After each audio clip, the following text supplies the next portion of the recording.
All right, guys, but we'll go ahead and get started. I want to thank everybody for joining us this late morning. What we have today is this is an opportunity. Anthem is going to do a presentation on their provider, kind of their provider network, contracting expectations, just a little summary of things. We will do questions at the end. We have really kind of blocked off a good chunk of time for questions. We have this slated technically to go an hour. I'm sure you noticed the invite go quite possibly goes a little bit longer. That is because they will turn us off promptly at the 1 hour point. And so we went a little longer so that if questions go over, we have a little bit of padding. So we'll wrap up somewhere between 12 and 12:30, most likely. Also, feel free to use the chat with questions. We will keep an eye on that. And then we will review the questions in the chat at the end of Anthem's presentation. Once they wrap up their presentation and we get into the questions and answer, still feel free to use the chat, but also feel free to raise your hand if you have a question that's kind of a lot to type, or type a lot if you're a person that doesn't like to speak. So very casual. We're going to turn things over to John. Um, you should be able to see the Anthem LTSS screen. If you cannot, speak up. But we'll go ahead and pass this on to John and let him get us started. Thank you so much, Jen. Thank you guys first for making time. I apologize that our availability only ended up on a Friday morning or morning to afternoon time slot. But I really appreciate everybody's time. I'm going to go through what Anthem is doing in the LTSS space, specifically when it comes to providers and provider relations, and how we've been managing MyCare thus far. In terms of questions, by all means, I have time at the end. I will stay as long or as short as you need. And I'm glad to give you guys my contact information should you need it. If you'd rather ask something offline, I'm glad to field that. So just a short presentation today. I don't want to make this, I don't want to turn this into an Anthem orientation or some sort of training where you guys are having to document anything. I'd really love just your attention to be on what we're doing, and hopefully conceptualize, how we've modeled our provider relations team and how we're going to be, managing everything move forward. So I'll jump right into it. So the first slide up you'll see is really how, an indication of how we're going to be looking at LTSS and provider relations as it relates to you guys as LTSS providers. So Anthem really wanted to create a white glove, high touch, very individualized service model for you all as providers. In terms of how we're going to be doing things, it's going to be both from an online perspective, whether it be email or Zoom meetings or Microsoft Teams meetings, but then also we wanted our folks out in the field as well to be able to go through and be able to come on site, where there are opportunities to do so, or work with you in person. It doesn't necessarily have to be a facility that we're going to. We're glad to meet you at a coffee shop, or have breakfast or something with you someday. But the whole intent is really to create a one-on-one relationship with you all as a provider. Everybody in the state is going to have an individual that they will have to contact, and I love that because I can't stand having to call an 800 number where you have to dial through the prompts and work through, to try and find the right person. You are going to get an individual, and you'll know them by, hopefully you'll know them by name. You'll have their phone number, direct phone number. You'll have their direct email address. And really, that is intended to be that way for everyone across the entire state, particularly when it comes to the LTSS community. So we are building as a robust network as we can. So we are open to anyone and everyone that wants to be a part of this network. Certainly, the network, while it may seem a little bit of a challenge if you are a new provider, but I think our job is to make sure that you don't feel like this is overwhelming to you. We really, really want to make sure that you feel welcome, you understand the process, and that you have a point of contact at Anthem that can help you walk through that.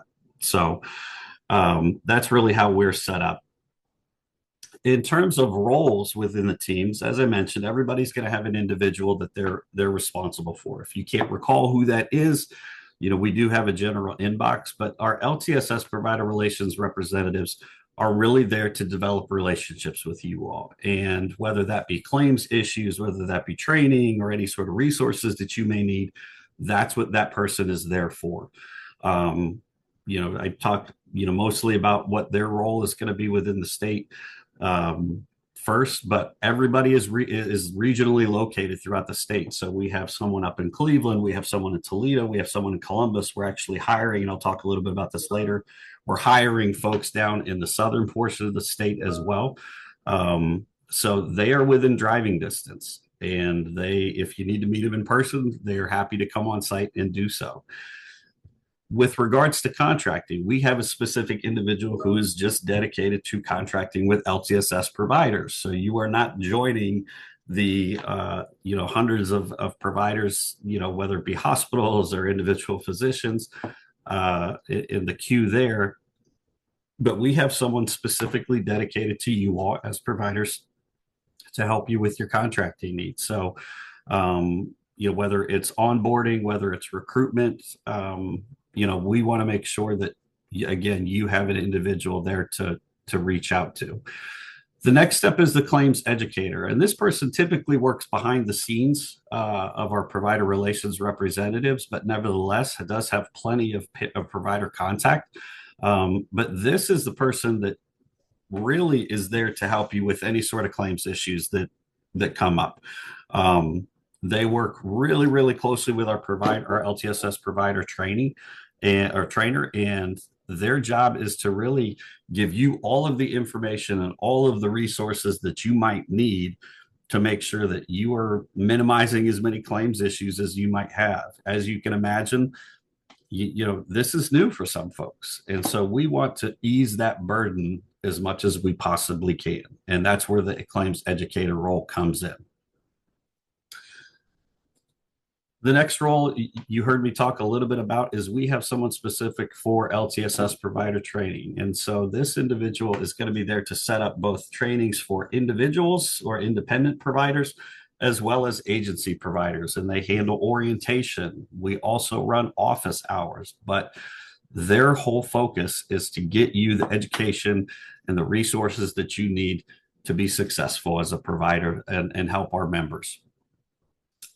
You will likely get emails from them after you've joined the network, if you haven't already, about joining an orientation or joining an office hour session. They are also going to be holding different trainings further out into the year after folks have joined the network. So, would highly recommend, if you are not on the training, and any trainings that we've held so far, there's an email address there below that you can reach out to them, and you will likely get something from Nicole, who is our provider trainer.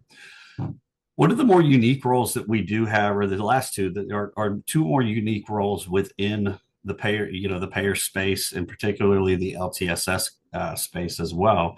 And the first one is the VBP program lead. VBP is for value-based programs. So Anthem is putting together a value-based program for the state of Ohio, and it will likely go live in the first part of 2027, but it's really there to help everyone in this community, or any, potentially qualify for, opportunities for additional reimbursement, where we can see that providing quality care and providing, good service to our members is recognized and rewarded. So we want to make sure that the individuals that are doing those things, are compensated as such. And so you will likely hear from, someone from our VBP programs about some of the programs that we're going to be instituting in 2027 to help you with, what we consider to be value-based.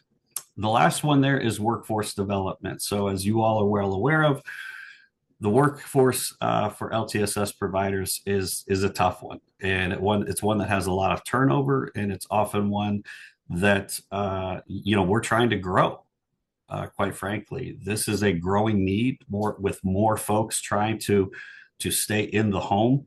We want to make sure that we're growing this network of LTSS providers as much as possible. So whether that be helping you bring on additional staff, whether that be showing you different areas that you can grow as an organization, adding additional services, growing outside of your initial service area, we want to make sure that we've connected you with the right individual to help you do so. And that's what our workforce development manager is really in place for.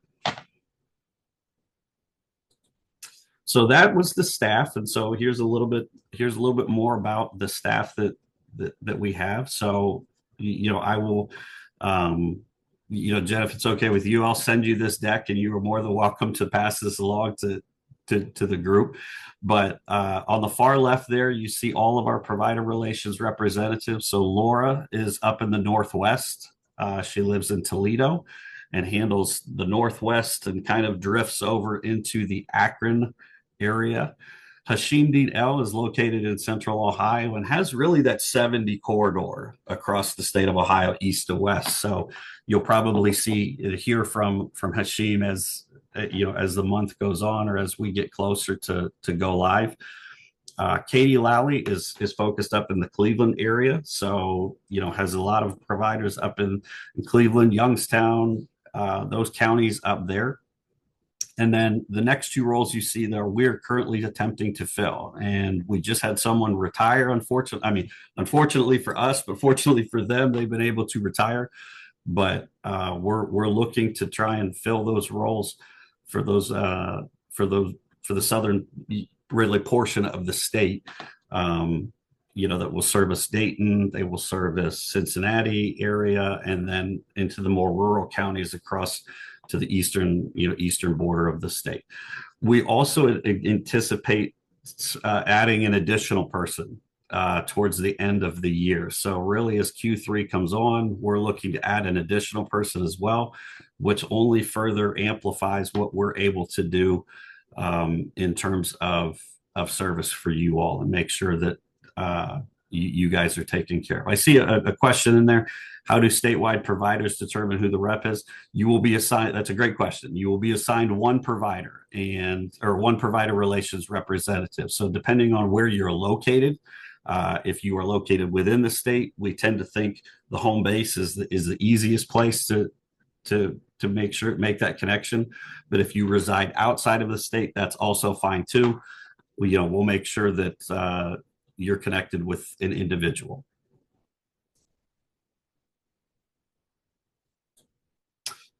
Education resources. So as I mentioned earlier, Nicole Abramovich is the individual that runs our educational program.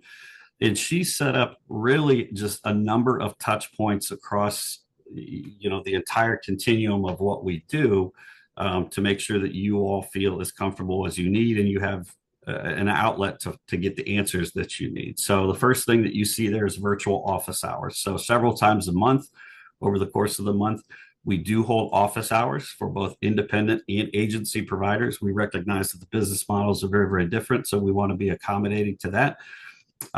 We will do that. We will also hold webinars. So she is putting together kind of call it a curriculum for the remainder of the year, where you guys are then educated in terms of what is expected, not just of you as a provider to Anthem, but then also hopefully give you some tips and some tools and some tricks to help you in your day-to-day work. Best practice guidelines. We have a number of resources. I'm going to share a website here as well of where you can find a number of these things, since I'm not there to give you guys physical handouts. But as I mentioned, ongoing educational opportunities, and then, as I mentioned, the website as well. But really, we're going to be working hand in hand with Buckeye Hills to make sure that, the resources that we have available are certainly things that Buckeye Hills has access to, and subsequently we're meeting with them on a regular basis to make sure you all as a provider community are as taken care of as possible.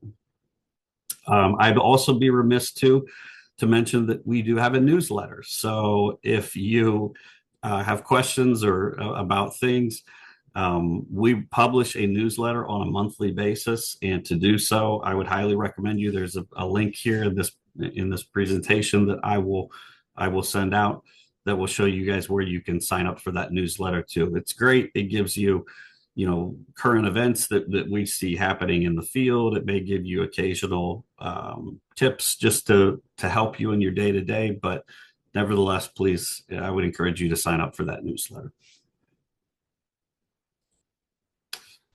Some of the other resources just real quickly, and again, I will send this presentation out, but there is a general number. If you do try and reach us after hours, there is a provider services number where you can ask about, really any real easy questions. So eligibility, any sort of claims information, just general inquiries, that number there. I know that the manager of that team, and they are amazing. So if you do, reach them after hours, certainly you're going to get top-notch service. Some of the emails that I had mentioned earlier, provider relations is a general inbox that's managed by the entire provider relations team. And then provider inquiries is where you would really start from a contracting perspective. And Marcus Wright is our contractor. He monitors that inbox throughout the day, and our contracting process, I think, we typically say about 60 days, beginning to end, assuming, we get quick turnaround time with documents, but, we've seen it much, much faster than that. The website is also up there. Some other, important numbers that you would see or need from us. We also have numbers there for EVV. So you see SANData's number up there, as well as Availity. We use the Availity platform from a processing perspective. And then we also use EVV SANData, the SANData EVV, as our validation tool. And I think that's actually a state mandate that SANData is the aggregator for that. Some other ones, just general ODM information. If you notice fraud, certainly from a fraud, waste, abuse, that's been a hot topic as of late. So there's a fraud hotline, resources to the ODM website, the ODA website.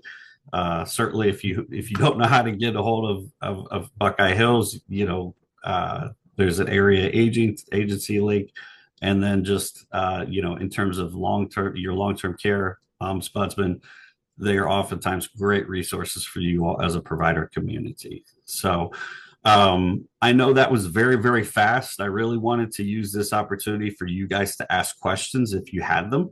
But we're excited. We're really, really looking forward to it. The implementation, by and large, thus far, has been, I think, very, pretty smooth. It hasn't been without its scraped knees as we move forward. But I would say, by and large, we've had a great start, and we're certainly looking forward to what is to come.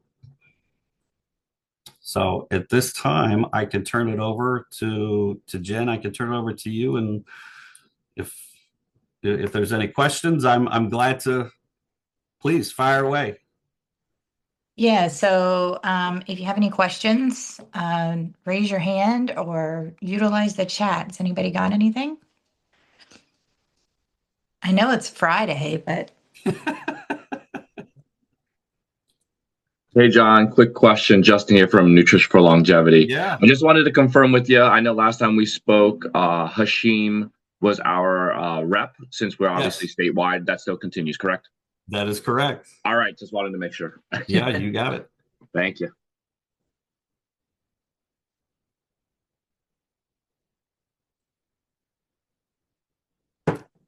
John did such a good job that there's not a single question. I mean, John's amazing. It's a very quiet room. And Justin, while I have you, I assume you've been able to connect with Hashim? Yes. Yes, we have. If any questions, he's been very responsive. So just wanted to make sure, just going into obviously this phase and everything, it still kind of continues. Yep. I appreciate the feedback. Yeah, thank you. Vanita, yes, I see your question. Would be given a copy of the info. Absolutely. I will, as soon as we hang up here, I will send this over to Jen. Yeah, so what we've been doing is we have been recording these. They are being placed on the Buckeye Hills website, and then we can also share the slides and whatnot throughout that. I'm not sure. Amanda, have we been emailing the people who are registered? Have we been sending it directly to them? Yes, I believe Okay. so. All right. And for those of you who don't know, we've done one prior with Anthem. That was Buckeye, right? Yeah, we did Buckeye. It's up on the website. The other thing on our website is we had kind of an introduction to the plans kind of webinar where all the plans were on one, spoke for a few minutes, Medicaid did a presentation. That is also on the website if you would like to go back and reference that. Um, so, you know, no questions. You guys are blowing my mind that there are no questions. Nothing about contracting, like who do we reach out to, a timeline, when should we have it done? What are the expectations of a provider? No questions like that.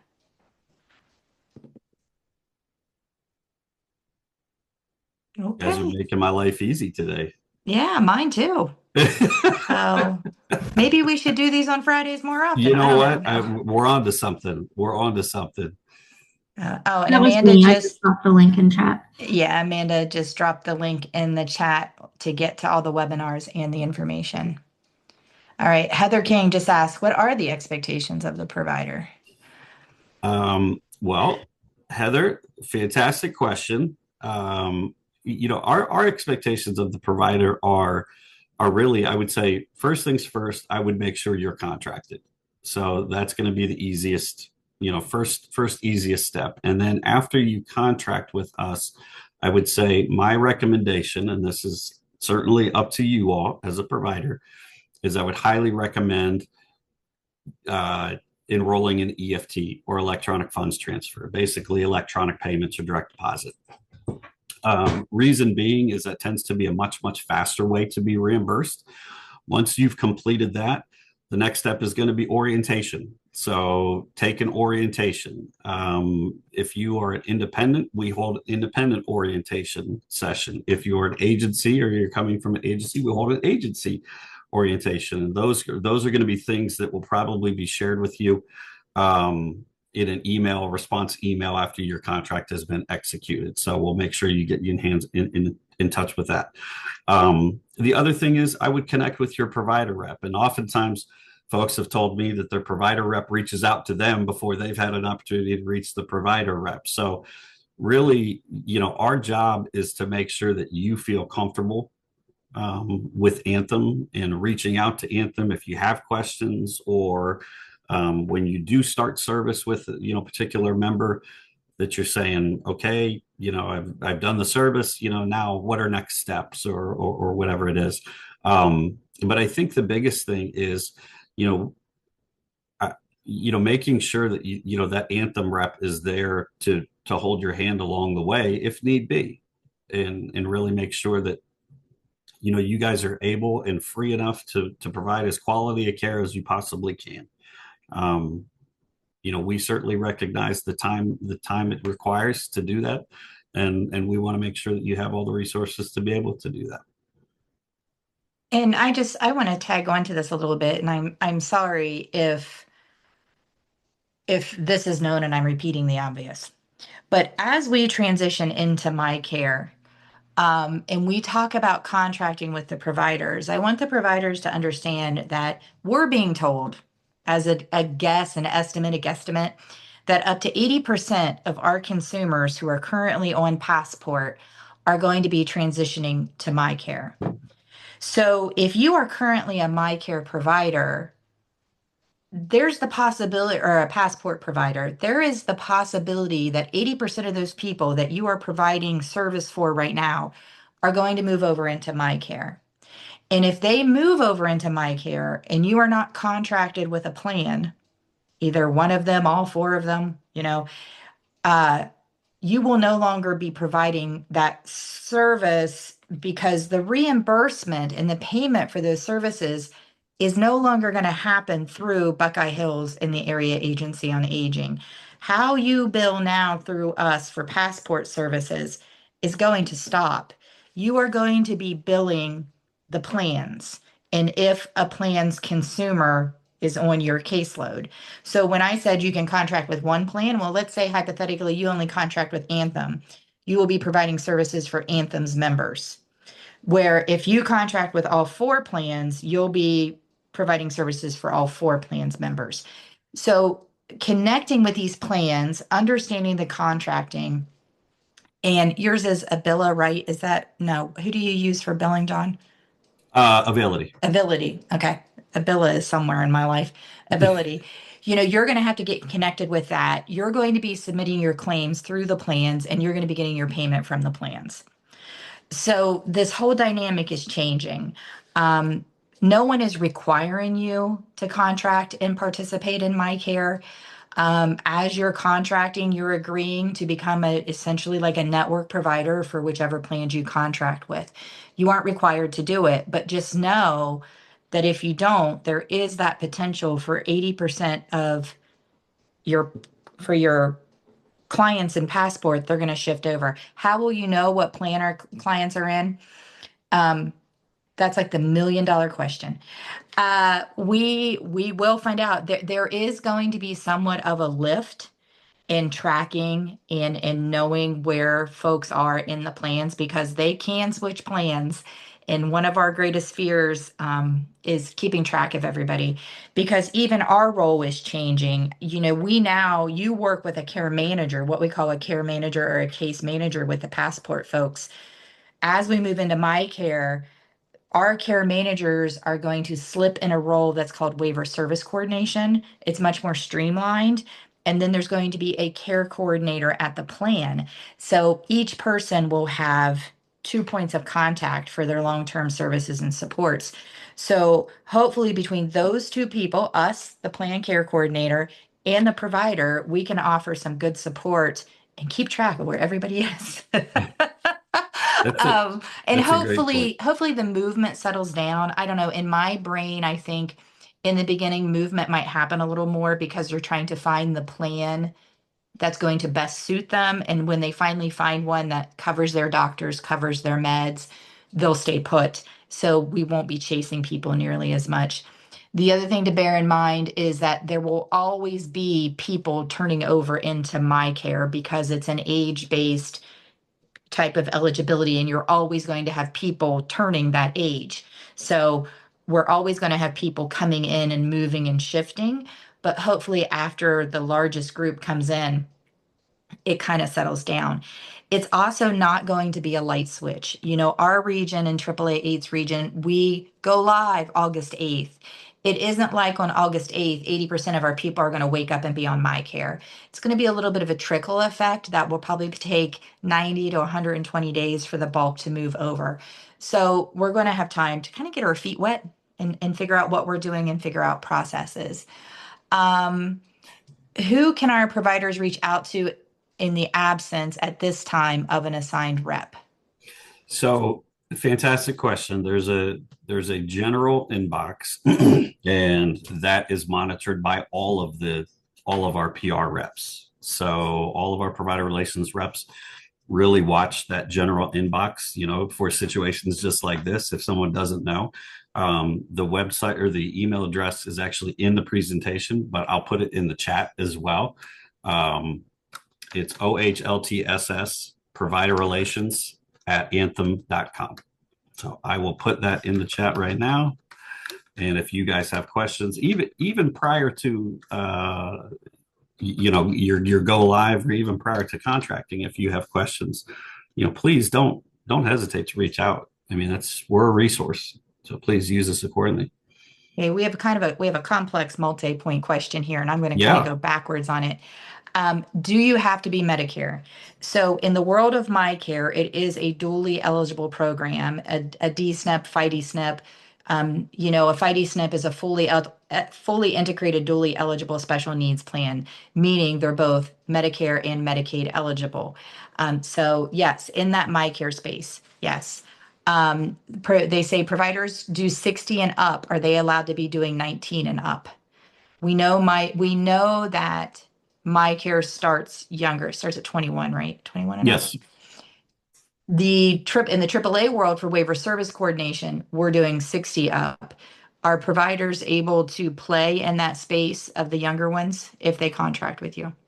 Yes. So that's a great question, and one that's come up quite a bit. So one of the nice things about our relationship with with the AAAs is we've really developed this kind of the AAA is going to be managing much of that 16 older population, similar to how they have been. Certainly we recognize there's a familiarity there, and we want to use that to our advantage as resources.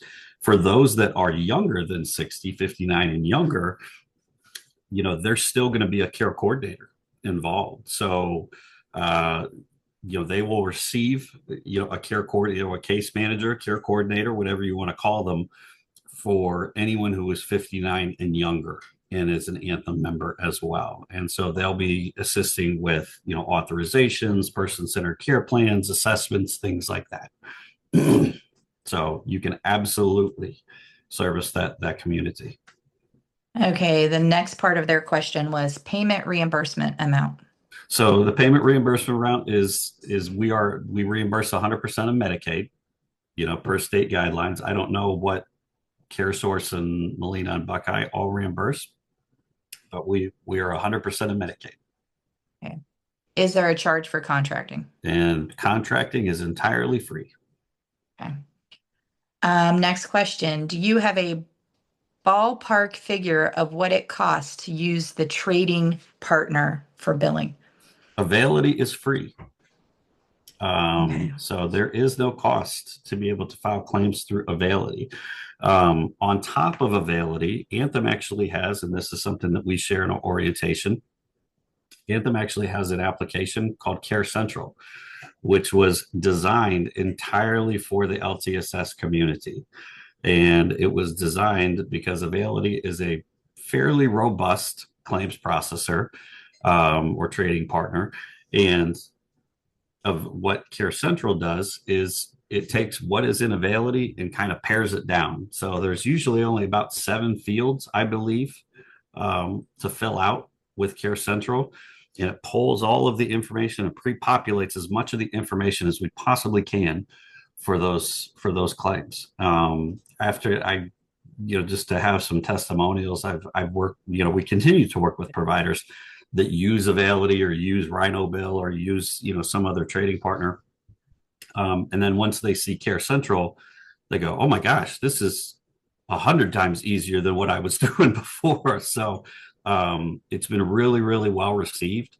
It's also the place where folks can go to see authorizations. They can go to see any referrals that could be coming their way, as well as a person-centered care plan. So it's a really, really great tool and a great resource that we provide. Certainly it's not required, to file an Anthem claim, but it certainly makes things a whole lot easier. So going into the rest of their question, I think okay. So in full disclosure, I am far from a master when you're talking trading partners. Okay. So I think what they're getting at when they're saying, I know that Medicaid, in their presentation, they speak about a trading partner to assist with billing. And I guess I get where this question's going, because that kind of, to me, and some of that messaging was like, okay, there's one place we go, and that trading partner will bill for all 4 plans. Yeah. Is there a trading partner that bills for all 4 plans? So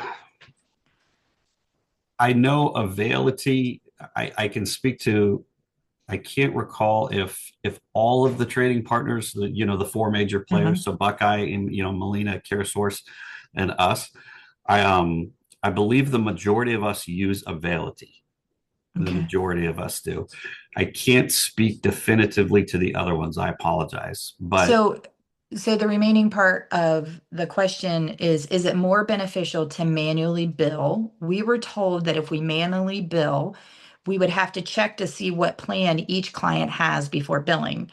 And that would be a true statement because you have to bill the appropriate plan. Yeah, great question. And I think from a best practice perspective, that is a best practice. But to your point, Jen, earlier, I think early on, that's probably, I would highly encourage that. There's obviously a resource, the PNM, the Ohio PNM is going to house that information.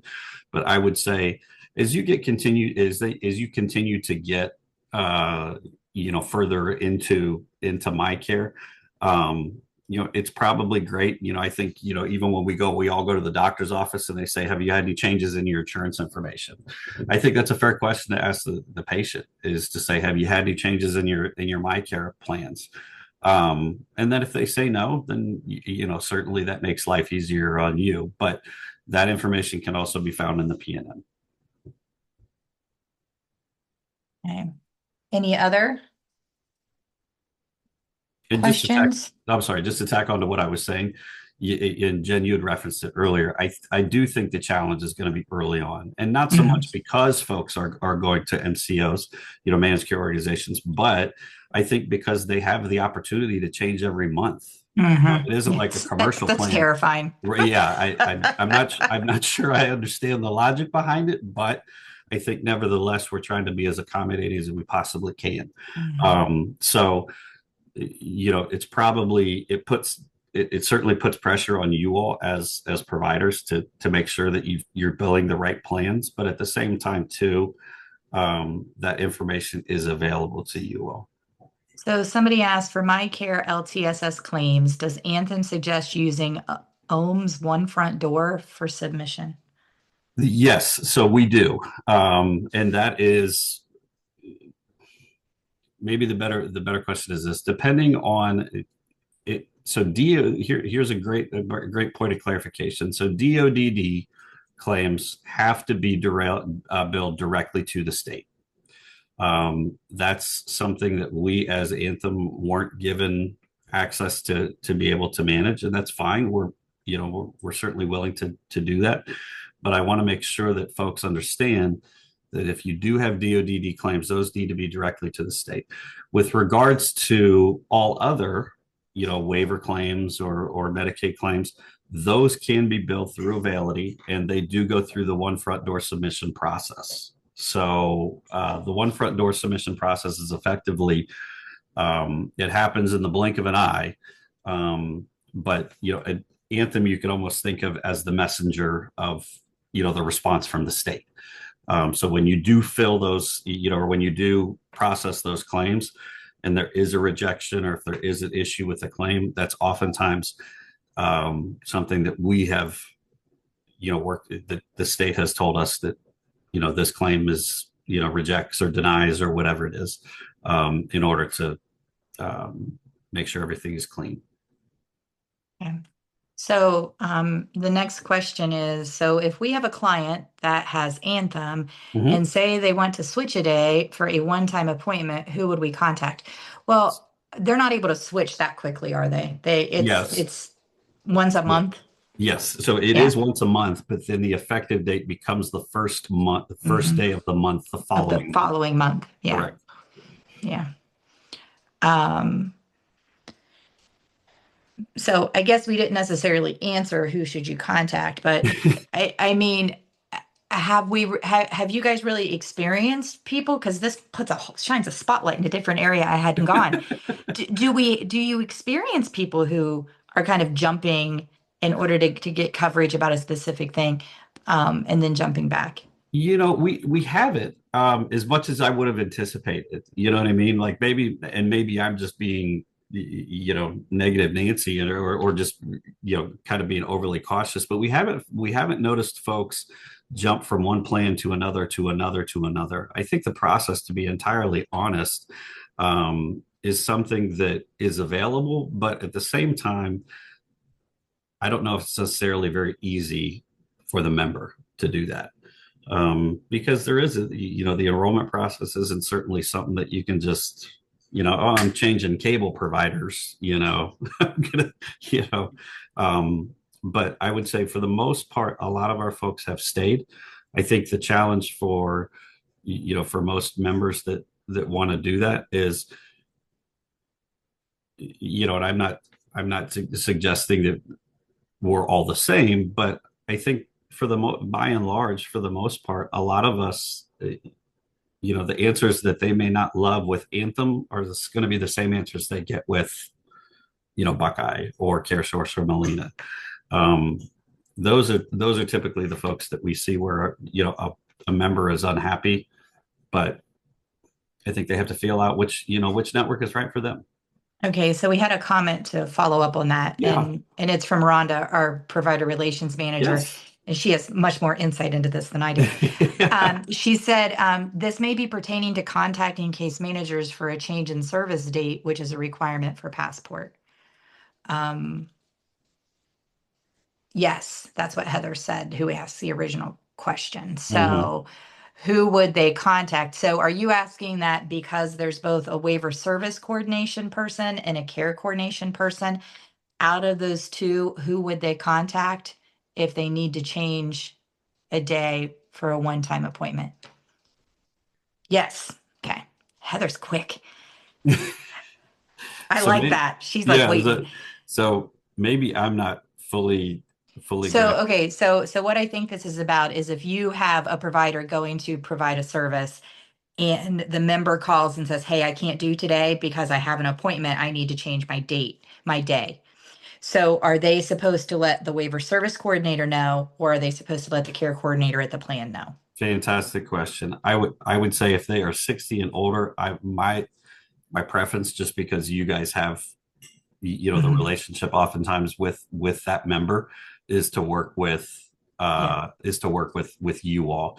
If there is a request for a reduction in hours or even an expansion in hours, again, it would be my preference, because of the relationship you guys already have with the member, to work with you all. Yeah, in my brain, I'm in the same place too, because the waiver service coordinator is going to be that local boots on the ground, absolutely, relationship builder, and then they will communicate with the care coordinator. And the waiver service coordinator, which is now the AAA, they're going to be the ones that are laying eyes on people, having that, and they're going to make the recommendation to the care coordinator, and the care coordinator will authorize services. So that's how that relationship is going to work.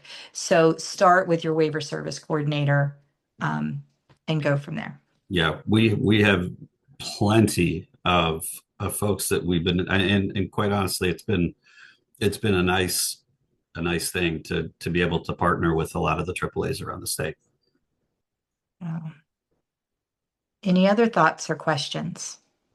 Heather's even quick with her thank yous. It's just, you're very welcome. You're very welcome. I appreciate the engagement. Like it makes things to make it more of a conversation, because you're asking a question that probably some other people have. So I appreciate totally agree. that. Yeah. So, but anything else? Going once, going twice. Okay. Well, like we said, this recording will be put on our website. We will share out the video and the slides, so you'll have the information. So please, please, please don't hesitate to either reach out to us at the AAA in Buckeye Hills, or reach out to John and his team at Anthem. We are very aware that this is a big lift. Very much. I feel like I've spent the past 2 years building the plane while I'm flying it. But we understand where you're at. And so please don't hesitate to reach out to us with any questions that you have. So once again, any last minute request? Okay. I think CareSource is our next provider meeting. I think it's the 29th, I think, is when we're doing CareSource. So if you're interested in that one, get registered, and we will hopefully see you then. Thank you, John, for your time and your team. And again, thanks everyone. Yeah, thanks everybody. Have a great weekend. Thanks again.